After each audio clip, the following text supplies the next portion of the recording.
नमस्कार दर्शकों, स्वागत है आप सभी का राष्ट्र प्रथम में। मैं हूं आपके साथ मानसी जैन। आइए नजर डालते हैं इस वक्त की हेडलाइंस पर। एसी कमरे से कभी कभार निकलने वाले सपा के प्रदर्शन पर बीजेपी प्रदेश अध्यक्ष भूपेंद्र चौधरी ने किया हमला।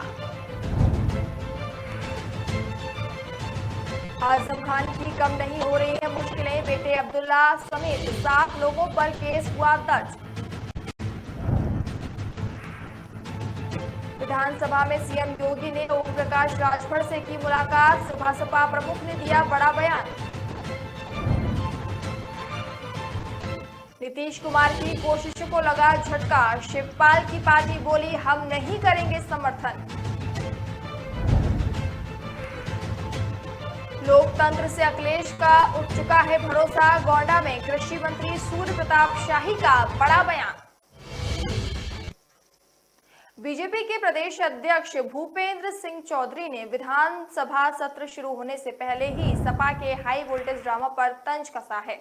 उन्होंने सपा अध्यक्ष को आड़े हाथों लेते हुए कहा कि एसी कमरे से कभी कभार बाहर निकलने वाले जमीनी हकीकत से दूर रहते हैं। भूपेंद्र चौधरी ने कहा कि जनहित के मुद्दों पर चर्चा करने की जगह सदन की सड़क नहीं, लेकिन सपा अध्यक्ष को अपने कार्यकाल के जंगल राज और भ्रष्टाचार अभी भी रह रहकर याद आते हैं, जबकि सीएम योगी के नेतृत्व में प्रदेश में कानून की व्यवस्था गवाही एनसीआरबी के आंकड़े भी दे रहे हैं। भूपेंद्र चौधरी ने कहा कि सपा जनता से कट चुकी है और सस्ती लोकप्रियता पाने के लिए उसने सड़क पर हाई वोल्टेज ड्रामा किया है। भ्रष्टाचार के मामले में सपा सरकार ने सभी सीमाओं को पार कर दिया था। खनन और रिवर फ्रंट घोटाले सहित कई मामलों की जांच सीबीआई कर रही है। सरकारी नौकरी और रोजगार देने के मामले में सीएम योगी के नेतृत्व में रिकॉर्ड कायम किया गया है, जबकि सपा सरकार में भर्तियों की स्थिति किसी से छिपी नहीं है। आज निष्पक्ष और पूरी पारदर्शिता से युवाओं को नौकरी और रोजगार मिल रहा है। बीजेपी प्रदेश अध्यक्ष ने आरोप लगाया कि सपा का गुंडाराज आज भी लोगों के जहन में है। अब सपा की दाल गलने वाली नहीं है। योगी सरकार बिना भेदभाव के समाज के सभी वर्गों के लिए काम कर रही है। ऐसा पहली बार हुआ है कि प्रदेश में पिछली करीब 5.5 वर्षों में समाज के अंतिम पायदान पर खड़े हर व्यक्ति को बिना किसी भेदभाव के डबल इंजन की सरकार की योजना का लाभ मिल रहा है। समाजवादी पार्टी के नेता आजम खान की मुश्किलें कम होने का नाम नहीं ले रही हैं। आजम खान पर एक और मुकदमा दर्ज किया गया है। उनके साथ साथ उनके बेटे अब्दुल्ला आजम सहित 7 पर मुकदमा दर्ज किया गया है। बता दें कि पुलिस जौहर यूनिवर्सिटी पहुंची थी, जहां नगर पालिका की सरकार की सफाई मशीन मिली। इस मामले में नगर पालिका के पूर्व चेयरमैन अजहर खान, यूनिवर्सिटी के उपकुलपति सुल्तान मोहम्मद खान पर भी मुकदमा दर्ज किया गया है। आजम खान पर मशीनों को गायब कर कटवा कर जौहर यूनिवर्सिटी में दबाने का आरोप लगाया गया है।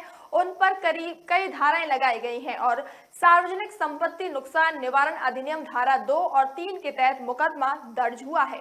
ये मामला रामपुर नगर कोतवाली में दर्ज किया गया है। अब्दुल्ला के 2 कथित दोस्तों को पुलिस ने रविवार को जुआ खेलने के आरोप में तो गिरफ्तार किया ही था, वहीं वायरल वीडियो में दोनों युवक जुआ खेलते हुए दिखाई दे रहे थे। अपर पुलिस अधीक्षक डॉक्टर संसार सिंह ने बताया कि वायरल वीडियो के आधार पर सलीम और अनवर को गिरफ्तार किया गया। वहीं वीडियो में कुछ युवक जुआ खेलते दिख रहे थे, इनमें से दोनों भी शामिल हैं। पुलिस ने बताया कि पूछताछ के दौरान ऐसे तथ्य सामने आए, इनके द्वारा अवैध तरीके से बड़ी रकम जुटाई गई। इस पर पुलिस ने ईडी को भी सूचित कर दिया है। उत्तर प्रदेश विधानसभा के मॉनसून सत्र के पहले दिन सोमवार को मुख्य विपक्षी दल समाजवादी पार्टी के पैदल मार्च पर तंज कसते हुए सुलहदेव भारतीय समाज पार्टी अध्यक्ष ओम प्रकाश राजभर ने कहा कि अखिलेश यादव को जनता ने पैदल कर दिया तो अब क्या करेंगे। उन्होंने दावा किया कि अब अखिलेश यादव को पैदल ही रहना है। विधानसभा सत्र की शुरुआत पर सपा अध्यक्ष अखिलेश यादव ने अपने सभी विधायकों के साथ महंगाई, बेरोजगारी, बदहाल कानून व्यवस्था और किसान, महिला व युवा उत्पीड़न जैसी जनहित के मुद्दों को लेकर सपा मुख्यालय से विधानसभा तक पैदल मार्च का ऐलान किया था। हालांकि पुलिस ने बीच रास्ते में सपा प्रमुख यादव को उनके विधायकों को रोक दिया था, जिसके विरोध में स्वरूप वे धरने पर बैठ गए। वहीं ओम प्रकाश राजभर ने सपा प्रमुख अखिलेश यादव पर तंज कसते हुए कहा कि जब 5 साल सत्ता में थे तब कुछ नहीं किया और आज पैदल घूम रहे हैं। वहीं राजभर ने कहा अखिलेश यादव को जनता ने पैदल कर दिया तो अब क्या करेंगे, सत्ता में तो कश्यप, निषाद, बिंद, राजभर सबको भूल गए थे, पहचानते ही नहीं है, अब नाटक कर रहे हैं। सुबह सपा प्रमुख ने यादव के अभियान को नाटक बताते हुए कहा कि जनता ने विधानसभा में भेजा है तो विधानसभा में मुद्दा उठाओ। उन्होंने दावा किया कि पैदल ही रहना है। वहीं सदन में सुबह सपा के रुख पर उन्होंने कहा कि प्रदेश में सरकार भूमाफियों के खिलाफ कार्रवाई कर रही है, लेकिन उसकी आड़ में गरीबों को परेशान किया जा रहा है। वहीं इस दौरान सुबह सपा के ओम प्रकाश राजभर योगी आदित्यनाथ से भी मिले। उन्होंने कहा कि जातिवार जनगणना समेत हेतु हम 3 प्रमुख मुद्दों को सदन में उठाएंगे। राजभर ने कहा कि 11 मार्च 2022 को उच्च न्यायालय ने राजभर को अनुसूचित जनजाति में शामिल करने का आदेश दिया है, जिसे लागू कराने की वे मांग कर रहे हैं। प्रयागराज की फूलपुर सीट से चुनाव लड़ने की नीतीश के संभावित चुनावी दांव को बड़ा झटका लगा है। शिवपाल सिंह यादव की प्रगतिशील समाजवादी पार्टी ने ऐलान कर दिया है कि वे बिहार के सीएम नीतीश कुमार का समर्थन नहीं करेंगे। दरअसल नीतीश के अखिलेश यादव से समझौता करने की वजह से शिवपाल यादव की पार्टी उनसे दूरी बनाएगी। पार्टी के प्रदेश महामंत्री और प्रवक्ता पूर्व मंत्री लल्लन राय ने बताया कि हमें नीतीश के नाम से कोई एतराज नहीं है, लेकिन नीतीश कुमार यूपी में अखिलेश यादव के साथ समझौता करने की तैयारी में है। उन्होंने कहा कि अखिलेश से समझौते की वजह से प्रगतिशील समाजवादी पार्टी नीतीश कुमार को चुनाव में समर्थन नहीं देगी। ललन राय ने कहा कि समाजवादी पार्टी की मौजूदगी वाले किसी भी गठबंधन में प्रगतिशील समाजवादी पार्टी शामिल नहीं होगी। प्रसपा नेता ने आरोप लगाया कि अखिलेश यादव और उनकी पार्टी ने प्रगतिशील समाजवादी पार्टी को कमजोर करने की कोशिश की। अखिलेश यादव की वजह से नीतीश कुमार से दूरी बनाएगी। प्रगतिशील समाजवादी पार्टी प्रसपा नेता ने कहा कि फूलपुर समेत किसी भी सीट से नीतीश के चुनाव लड़ने पर उन्हें कतई समर्थन नहीं दिया जाएगा। शिवपाल की पार्टी के इस ऐलान से नीतीश कुमार की मुहिम को पहले ही कदम पर झटका लगा है। नीतीश कुमार को समर्थन न देने का ऐलान कर प्रसपा ने उनके विपक्ष को एकजुट करने की कोशिशों को भी झटका दे दिया है। इस बात के कयास लगाए जा रहे हैं कि 2024 के लोकसभा चुनाव में नीतीश कुमार प्रयागराज की फूलपुर सीट से विपक्ष के संयुक्त उम्मीदवार के तौर पर लोकसभा का चुनाव लड़ सकते हैं। नीतीश को पार्टी ने इन खबरों का खंडन नहीं किया और संभावनाओं पर मोहर भी लगाई है। गोंडा में कृषि मंत्री सूर्य प्रताप शाही ने मदरसा पर शिवपाल सिंह यादव के दिए गए बयान को आड़े हाथों लिया है। उन्होंने कहा कि सभी स्कूलों का सत्यापन होता है, मदरसों को अखिलेश यादव का राजनीतिक संरक्षण रहा है। उन्होंने आरोप लगाया कि मदरसों में अनियमितताएं होती रहती हैं और मदरसे का भारी दुरुपयोग भी होता है। उन्होंने कहा कि स्कूल, इंटर कॉलेज या सीबीएसई स्कूलों का समय समय पर सत्यापन होता रहता है। अखिलेश यादव के विधानसभा घेराव पर कहा कि विधानसभा चर्चा का फोरम है। अखिलेश यादव जैसे वरिष्ठ नेता को विधानसभा के भीतर चर्चा करनी चाहिए, बाकी दिन तो रास्ता जाम करते ही रहते हैं। मेरा मानना है कि लोकतंत्र से अखिलेश का भरोसा उठ चुका है। हुल्लड़बाजी में अखिलेश विश्वास रखते हैं। विधानसभा की कार्रवाई में शामिल न होकर बाहर मार्च का प्रयास किया था। बिना परमिशन के मार्च करने पर अखिलेश को रोका गया था। कृषि मंत्री सूर्य प्रताप शाही ने राहुल गांधी की भारत जोड़ो यात्रा पर भी राय रखी। उन्होंने यात्रा को निष्प्रभावी बताया और उससे बड़ी रैली प्रधानमंत्री, राष्ट्रीय अध्यक्ष, गृह मंत्री, मुख्यमंत्री की होती रहती है। उन्होंने पदयात्रा में खर्च हुई रकम की जानकारी सार्वजनिक करने की मांग की। कृषि मंत्री ने स्वर्गीय शेष नारायण मिश्रा के परिजनों से घर पर मुलाकात की। अवध पंथ के क्षेत्रीय अध्यक्ष मिश्रा का पिछले महीने निधन हो गया था। फिलहाल वक्त चला एक छोटे से ब्रेक का। ब्रेक के बाद जल्द हाजिर होंगे।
ब्रेक के बाद एक बार फिर से आप सभी का स्वागत है। उत्तर प्रदेश के पूर्वांचल के ज्यादातर जिलों में सोमवार को अच्छी खासी बारिश हुई। वही राज्य में बीते कुछ दिनों में जमकर बारिश हुई है।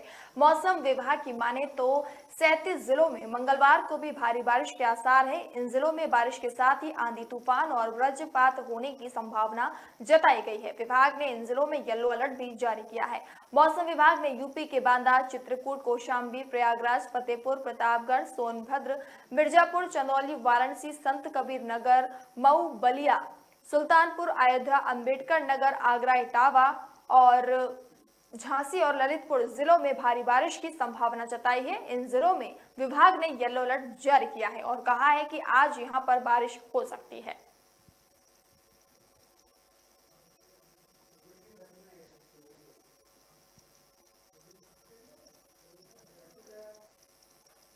बॉलीवुड की मशहूर अभिनेत्री कंगना रनौत श्री कृष्ण भगवान के दर्शन करने के लिए मथुरा पहुंची। यहां उन्होंने भगवान श्री कृष्ण के दर्शन कर पूजा अर्चना की।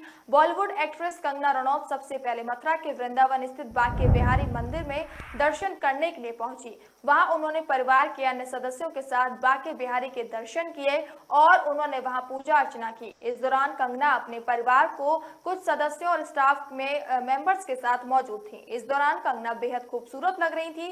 कंगना ने हंसते हुए प्रशंसकों का अभिवादन भी किया। कंगना काफी खुश नजर आई। कंगना ने जोरदार तरीके से हाथ हिलाकर प्रशंसकों का अभिवादन किया, फिर राधे राधे और जय कृष्ण के नारे भी लगाए। बता दें कि बॉलीवुड एक्ट्रेस कंगना रनौत जल्द ही फिल्म इमरजेंसी में नजर आने वाली है। कंगना की फिल्म इमरजेंसी लगातार सुर्खियों में बनी हुई है। इस बीच मेकर्स ने इमरजेंसी से संजय गांधी की फर्स्ट लुक सामने आया है।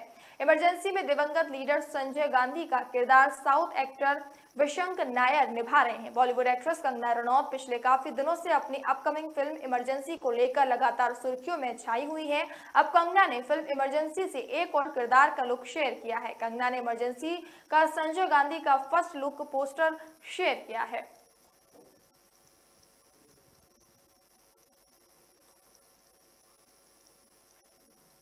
आजमगढ़ के बिलारियागंज में पैसा दोगुना करने के नाम पर ठगी का मामला सामने आया है। ठग ने झांसे में फंसाकर 500 करोड़ रुपए सैकड़ों लोगों से ऐंठ लिए। मामला तब खुला जब बिलारियागंज थाने में छिरौली गांव के मोहम्मद शरीफ ने छी गांव के बिलाल और उसके परिवार के 12 लोगों के खिलाफ मुकदमा दर्ज कराया। बिलारीगंज में जैन फाइनेंशियल ग्रुप बनाकर शेयर मार्केट में पैसा लगाने की बात कहकर बिलाल दोगुना पैसा देने का वादा करता था। बिलाल ने शेयर मार्केट में इन्वेस्टमेंट के नाम पर एक फर्जी फर्म बनाई थी। बिलाल के फरार होने की जानकारी मिलने पर एक बुजुर्ग की सदमे में मौत भी हो चुकी है। आजमगढ़ का ठग बिलाल अहमद पैसा लेने के बाद रिसीविंग भी देता था। 3 साल में आजमगढ़ से मुंबई तक उसने अपने नेटवर्क फैलाया हुआ है। लगभग 3 साल पहले बिलाल ने ये स्कैम शुरू की थी। अब तक आजमगढ़ से लेकर दिल्ली तक अपना नेटवर्क फैला चुका है। ठगी का एहसास होने पर पिछले 5 महीनों से लोगों में गुस्सा जागा था।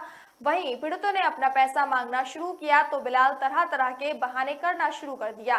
बिलाल विदेश भागने का भी प्रयास कर रहा था, लेकिन पीड़ितों की सक्रियता के कारण आरोपी अपने मंसूबों में सफल नहीं हो पाया। पीड़ित को अपने साथ हुई ठगी का अंदाजा हुआ तो मामले की शिकायत एसपी अनुराग आर्य से की गई। एसपी के निर्देश पर बिलारियागंज थाने में 12 अज्ञात और एक अज्ञात के खिलाफ मुकदमा दर्ज किया गया। पीड़ित मोहम्मद शरीफ ने बताया कि मेरे खुद के लगभग 35 लाख और रिश्तेदारों और परिचितों को मिलाकर 70 लाख से अधिक की ठगी की गई। बिलाल अहमद का ये नेटवर्क आजमगढ़, मऊ, बलिया, गाजीपुर, लखनऊ, मुंबई तक फैला हुआ था। मुकदमा दर्ज होने के बाद से आरोपी फरार है। पुलिस आरोपी की तलाश में लगातार दबिश दे रही है।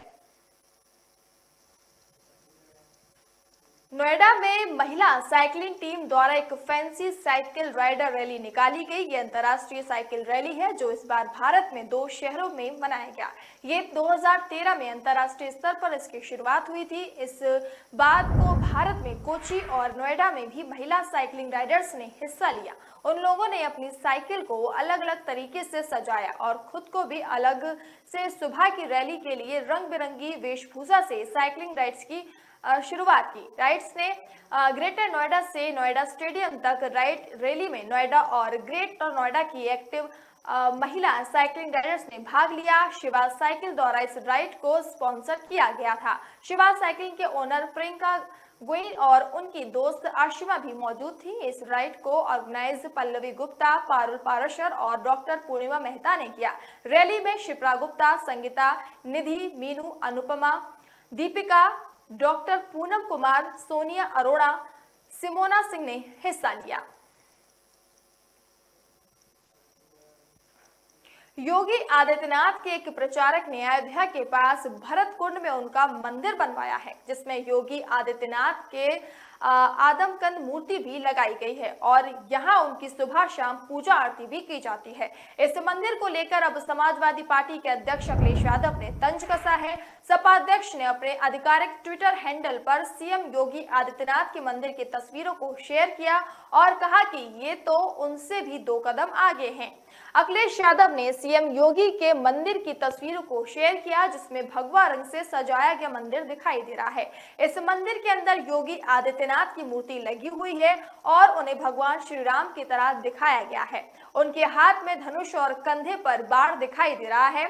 तस्वीरों में योगी के समर्थक उनकी मूर्ति की पूजा भी कर रहे हैं। अखिलेश यादव ने इन तस्वीरों को शेयर करते हुए बीजेपी पर तंज कसा और लिखा, ये तो उनसे भी 2 कदम आगे निकले हैं।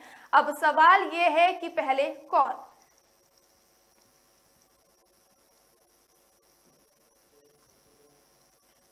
फिलहाल वक्त तो चला एक छोटे से ब्रेक का। ब्रेक के बाद जल्द हाजिर होंगे।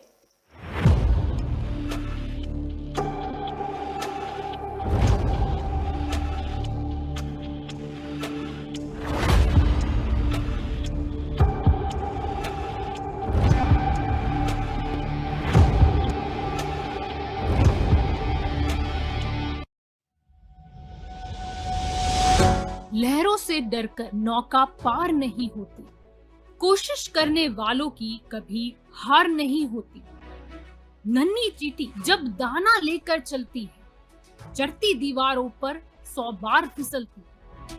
मन का विश्वास रगों में साहस भरता है, चढ़कर गिरना, गिरकर चढ़ना न अखरता है। आखिर उसकी मेहनत बेकार नहीं होती, कोशिश करने वालों की कभी हार नहीं होती। डुबकी या सिंधु में गोताखोर लगाता, जा जाकर खाली हाथ लौट कर आता। मिलते नहीं सहज ही मोती गहरे पानी में, बढ़ता 2 गुना उत्साह इसी हैरानी में। मुट्ठी उसकी खाली हर बार नहीं होती, कोशिश करने वालों की कभी हार नहीं होती। असफलता एक चुनौती है, इसे स्वीकार करो। क्या कमी रह गई देखो और सुधार करो। जब तक न सफल हो नींद चैन को त्यागो तो, संघर्ष का मैदान छोड़कर मत भागो तो। कुछ किए बिना ही जय जयकार नहीं होती, कोशिश करने वालों की कभी हार नहीं होती। कुछ नया करना।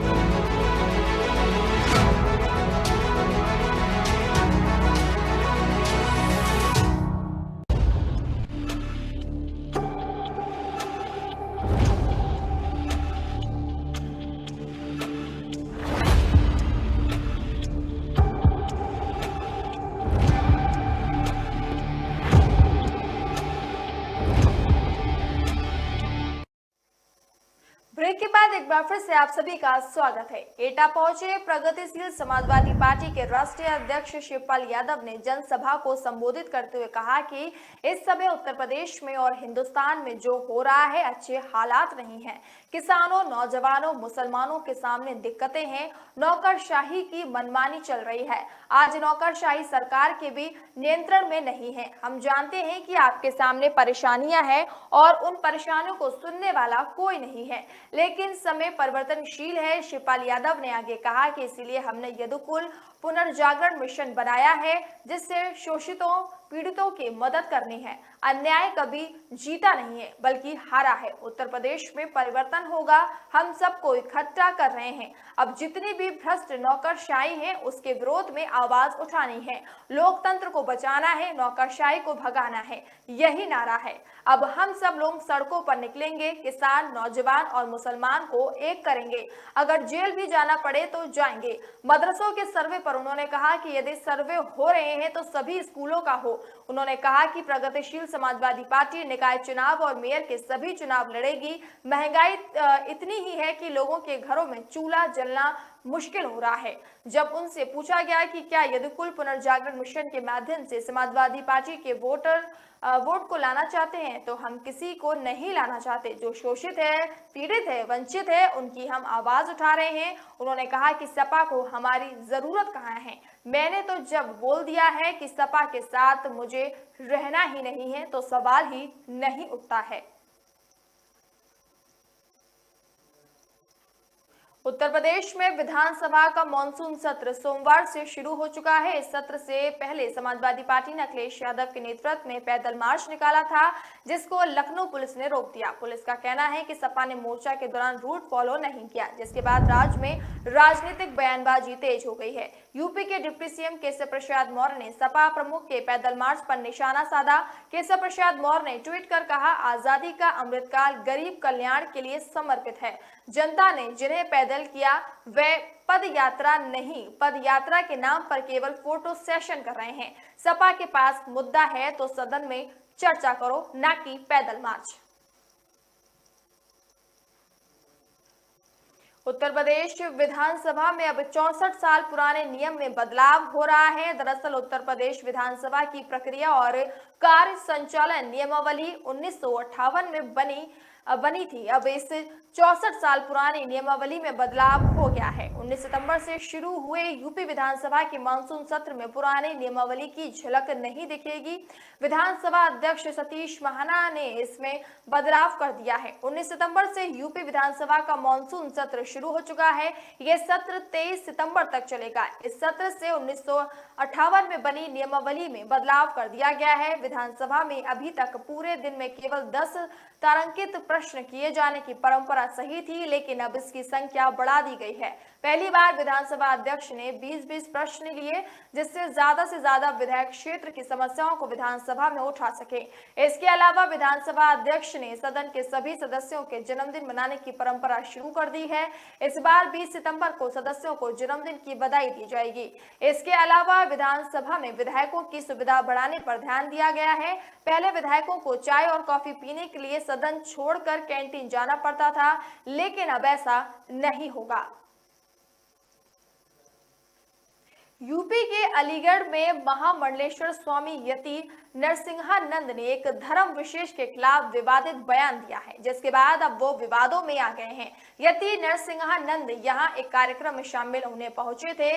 वहां पर उन्होंने मीडिया से बात करते हुए अलीगढ़ मुस्लिम यूनिवर्सिटी और मदरसों को बम से उड़ाने की बात कह दी। उनके इस बयान के बाद कार्यक्रम के आयोजक हिंदू महासभा की राष्ट्रीय अध्यक्ष पूजा शुकुन पांडे, राष्ट्रीय प्रवक्ता अशोक पांडे के खिलाफ थाना गांधी पार्क में मुकदमा दर्ज कर लिया गया। यति नरसिंहानंद ने राहुल गांधी की भारत जोड़ो यात्रा पर भी तंज कसा और इस यात्रा को एक मजाक बताया। उन्होंने कहा कि राहुल गांधी जिहादियों के साथी हैं, वो यूपी में जीत नहीं सके और केरल में जाकर वायनाड से चुनाव लड़ रहे हैं। उन्होंने कहा कि भारत जोड़ने के लिए उनके पास एक ऐतिहासिक मौका था, लेकिन गांधी परिवार ने देश को बर्बाद कर दिया। ज्ञानवापी मस्जिद के सवाल पर उन्होंने कहा कि हिंदू समाज जागृत हो चुका है, जल्द ही हिंदू समाज को वापस मिल जाएगा। उन्होंने कहा कि हमें मंकेश्वर महादेव पर मेहनत करनी चाहिए। मंकेश्वर महादेव हमारे पास आए, इसके लिए पूरी जान लगा देनी चाहिए। केवल ज्ञानव्यापी को लेकर क्या होगा? मंकेश्वर महादेव हमारे पास होना चाहिए। पूरी दुनिया में जहां भी मंदिरों को तोड़कर मस्जिद बनाया गया है, वे सारे स्थान हमारे पास आने चाहिए। यही धर्म है, यही मानवता है। इसके लिए जो कुछ करना हो वह किया जाना चाहिए। लखीमपुर खीरी घटना को लेकर उन्होंने कहा कि वो अपराध नहीं बल्कि इस्लाम का जिहाद है। जिहादियों ने घटना की है जो पिछले 1400 सालों से हमारी बहन बेटियों को शिकार बना रहे हैं। उन्होंने कहा कि वहां जिहाद हुआ है, पहले जिहाद को समझिए और जिहाद को मिटाइए, तभी मानवता सुरक्षित होगी, नहीं तो जिहाद सबको खत्म करेगा। लखीमपुर की घटना हर तरह हिंदू बेटी के साथ ये घटना हो सकती है।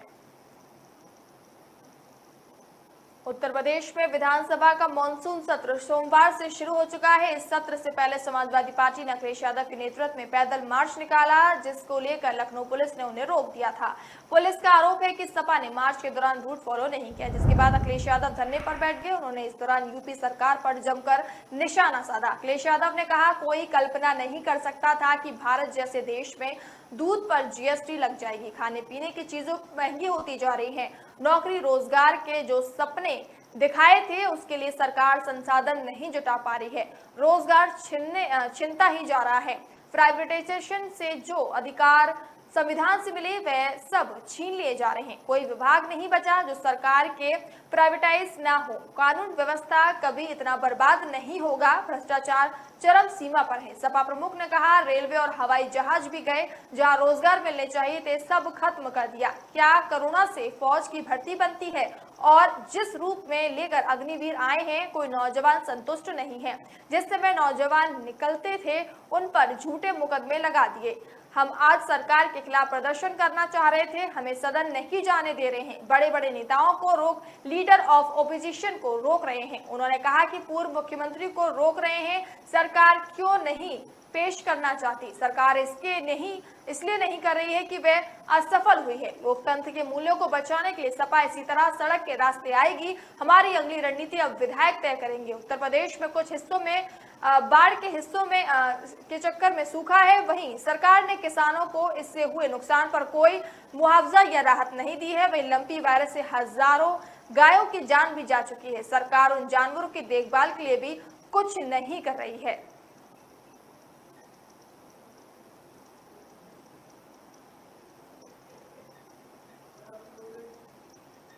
फिलहाल इस बुलेटिन में इतना ही। खबरों को विस्तार से पढ़ने के लिए आप हमारी वेबसाइट का प्रयोग कर सकते हैं। हमारे वेब का पता है www.kalamkartavya.com। कलम ही हमारा कर्तव्य के उद्देश्य के साथ खबरों को आप राष्ट्रप्रथम के साथ देखते रहिए। नमस्कार।